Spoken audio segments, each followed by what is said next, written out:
कोई कहानी शैतानी रस्में। सिर्फ डायन और सौदामिनी को एक साथ देख वो हक्का बक्का रह गया। वहां का नजारा काफी भयानक और डरावना सा था। फिर भी भवानी सिंह ने हिम्मत रखी और खुद को समझाते हुए कहा, अगर मैं यहाँ आया हूँ तो सौदामिनी को वापस लेकर ही लौटूंगा। देखता हूँ मुझे कौन रोक सकता है। वहां हवेली के आंगन में डायन आंखें मूंदे पैर मोड़ कर बैठी थी और उसके चारों तरफ हवा में शीशे के टुकड़े तैर रहे थे।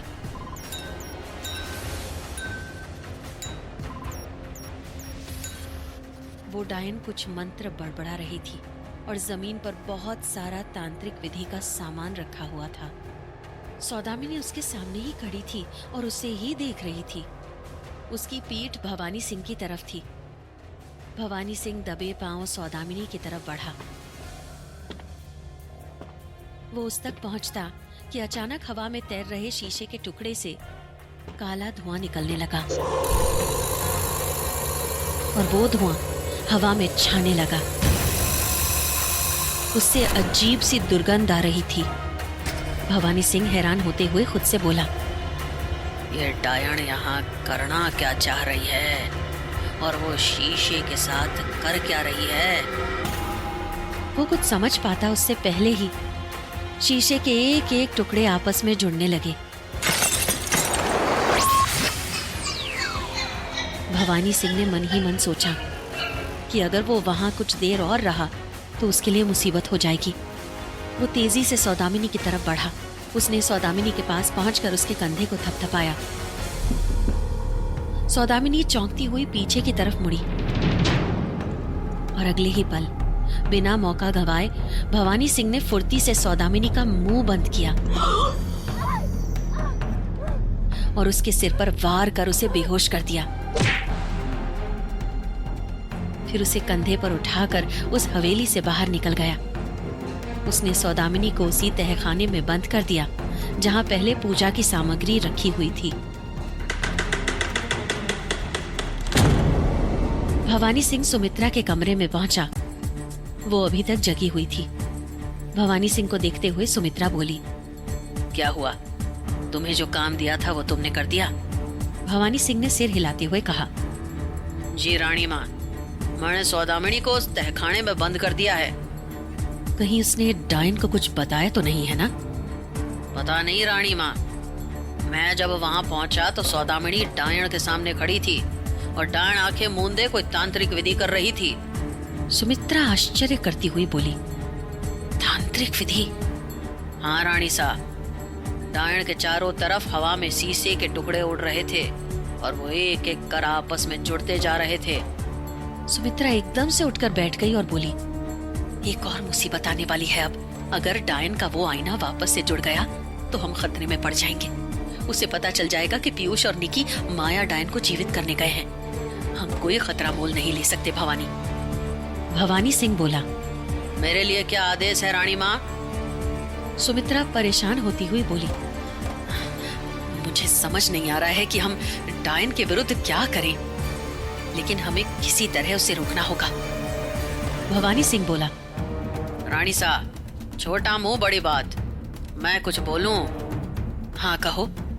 मैं वहां जाकर डायन की तांत्रिक क्रिया को ही भंग कर देता हूँ। सुमित्रा ना में सर हिलाती हुई बोली, नहीं, मैं तुम्हें यह खतरा अपने सर नहीं लेने दूंगी। वो मार डालेगी तुम्हें और फिर वो ऐसी तांत्रिक क्रिया तो दोबारा भी कर सकती है ना।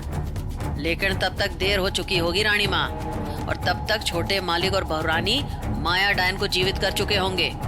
आप सिर्फ आदेश करें रानी माँ, मैं विश्वास दिलाता हूँ कि मुझे कुछ नहीं होगा।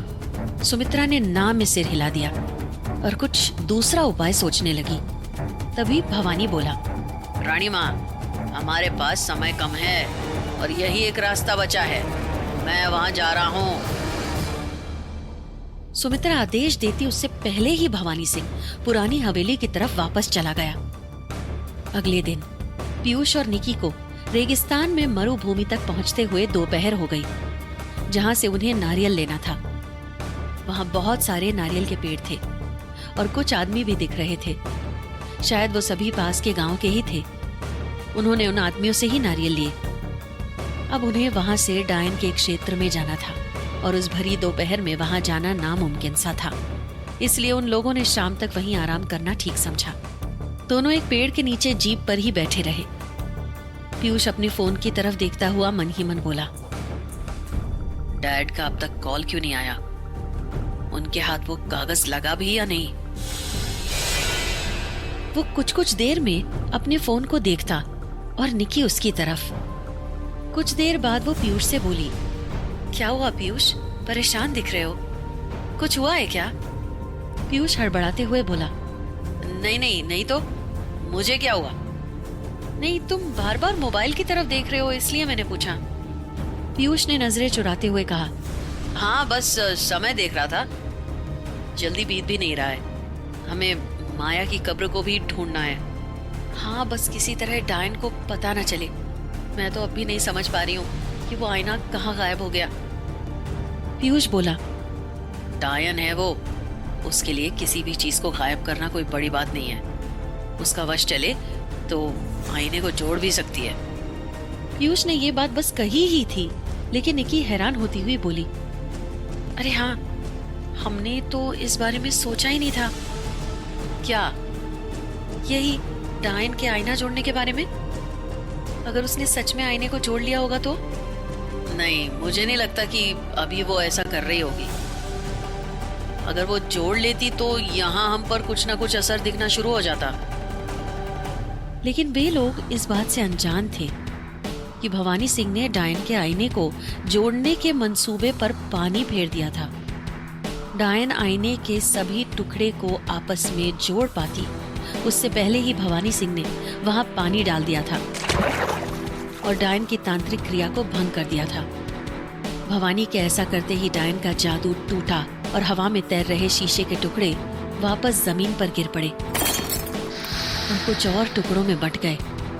डायन ने गुस्से में आंखें खोली और भवानी सिंह को सामने देख उसका गुस्सा 7वें आसमान पर जा पहुंचा।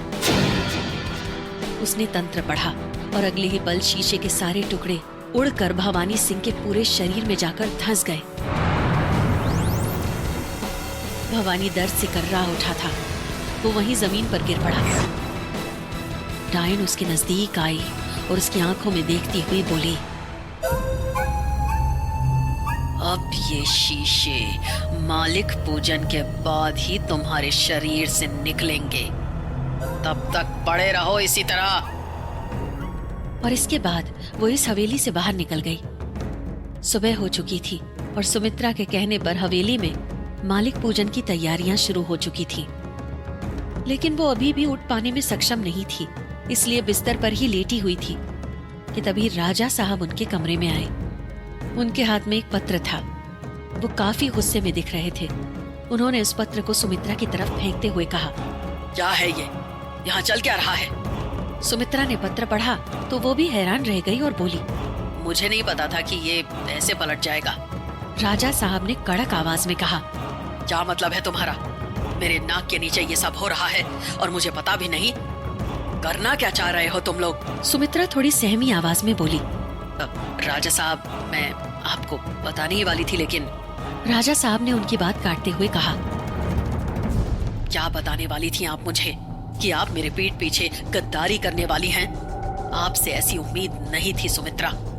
मुझे एक बार समझाने का मौका तो दें, वो हमारी भलाई के लिए ही है। कैसी भलाई? डायन का हमेशा के लिए खात्मा। ये सुनते ही राजा साहब भी भौचक्के रह गए और आश्चर्य से बोले, डायन का खात्मा? लेकिन पत्र में तो कुछ अलग ही लिखा है। आखिर ऐसा क्या लिखा था पत्र में जिसे पढ़कर राजा साहब इतना भड़क चुके थे? आखिर पीयूष के दिमाग में कौन सी नई खिचड़ी पक रही थी? क्या डायन का अंत हो पाएगा? जानने के लिए सुनिए अगला एपिसोड।